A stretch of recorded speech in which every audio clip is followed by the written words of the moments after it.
Finally मैले चाहिँ iPhone 16 pro Max चाहिँ किनेको अवस्था छ है साथी। यो आइफोन 16 प्रो म्याक्स किन्नुको रिजन के छ भने मलाई अलिकति थोरै आवश्यकता पनि पर्यो र आवश्यकता भन्दा पनि धेरै ठुलो चाहिँ रहर थियो मलाई यो आइफोन चलाउनलाई हैन। मैले पुरानो आइफोन चलाउँथेँ, आइफोन 12 प्रो म्याक्स चलाउँथेँ। अब त्यो आइफोन चाहिँ के भइदियो भने भिडियो गर्दा गर्दै एक्कासी झरेर फुटेर अब त्यो खतम ड्यामेज भइसकेपछि मैले यो किन्न पर्ने चाहिँ पर्यो।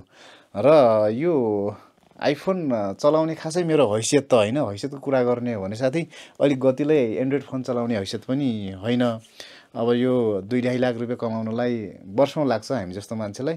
तर चाहिँ मान्छेको चाहिँ आफ्नो एउटा रहर इच्छा होइन सपना हुन्छ, त्यस्तै एउटा रहर थियो मलाई आइफोन चलाउने। त्यही भएर चाहिँ जसरी भए पनि पैसा सापट गरेर भए पनि यताउति गरेर भए पनि मैले चाहिँ यो चाहिँ किन्न सफल भएको छु र आज अत्यन्तै खुसी छु होइन। एउटा फोन किन्दा पनि मान्छे यति धेरै खुसी किन होला भन्ने तपाईँहरूलाई लाग्न सक्छ।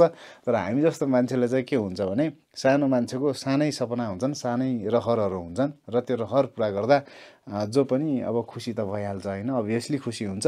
त्यस्तै म आज धेरै खुसी छु र खुसी यो तपाईँहरूलाई थोरै यो खुसी चाहिँ तपाईँहरू समक्ष चाहिँ सेयर गरौँ कि भनेर मैले सानो भिडियो चाहिँ बनाएको छु।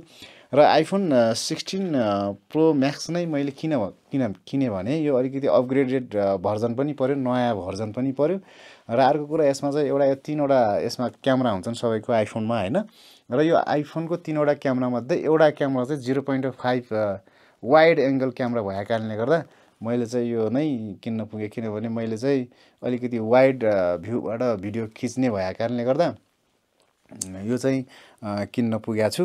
र योभन्दा अगाडिका मोबाइलहरूले पनि 0.5 त खिच्थे, तर चाहिँ अलिकति जुमिङको थ्रुबाट 0.5 मा जाने भएको कारणले गर्दा अलिकति लो लाइटमा चाहिँ अलिकति झिरमिर आउने टाइपको चाहिँ भिडियो खिच्ने गर्दै थियो। त्यस पछाडि अब यसमा के गरेछ भने 0.5 कै एउटा लेन्स चाहिँ राखेको छ, त्यही भएर चाहिँ अलिकति लो लाइटमा पनि राम्रो भिडियो खिच्छ भन्ने सुनिसकेपछि मैले यो फोन चाहिँ किनेको छु। अनि अर्को कुरा यो आइफोनको टेक्निकल कुराहरूको बारेमा मलाई खासै थाहा छैन होइन। अब आइफोनले अब तपाईँको राम्रै भिडियो खिच्छ। अनि अर्को कुरा यो चाहिँ अब 3वटा यसमा चाहिँ खास गरेर 3वटा लेन्स राखिएको हुन्छ होइन। 3वटा लेन्स, एउटा जुम लेन्स हुन्छ, एउटा नर्मल लेन्स हुन्छ, एउटा अलिकति वाइड हुन्छ।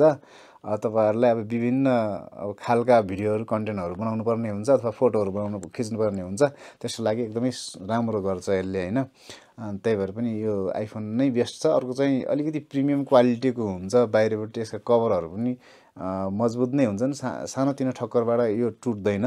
अर्को कुरा अलिकति वाटर प्रुफवाला पनि हुन्छ, धेरै त होइन, कति मिनट कति के भन्छ अलिअलि जे बर्खा मासको पानीमा तपाईँहरूले मजाले चाहिँ पानी पर्दा पर्दै पनि भिडियो चाहिँ बनाउन सक्नुहुन्छ क्या योबाट।